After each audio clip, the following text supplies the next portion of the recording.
রহমানির রহিম। আজকে 17 বছর ধরে নির্যাতনের শিকার।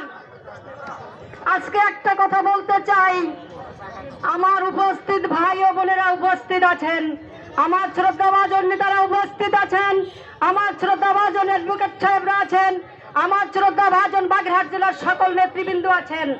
আমি সবাইকে অনুরোধ করে একটা কথা বলতে চাই, যারা এখানে উপস্থিত আছেন সবাই ধানের শীষ জামাত বিএনপির লোক, কিন্তু এর মাঝে কিছু আওয়ামী লীগের লোক ঢুকবে। আমি সবাইকে সতর্ক করতে চাই, আমি আগামী দিনের নির্বাচনে আগামী দিনের ক্ষমতা আমি দেখতে চাই না। বর্তমানে যারা ছাত্র নেতার যে নির্বাচনের যে ক্ষমতা আসছে, দেশ স্বাধীন হয়েছে, আমি সেটা দেখতে চাই না।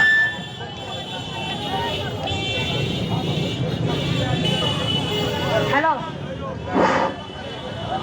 কেডা আসছে সালাম ভাই, সালাম ভাই।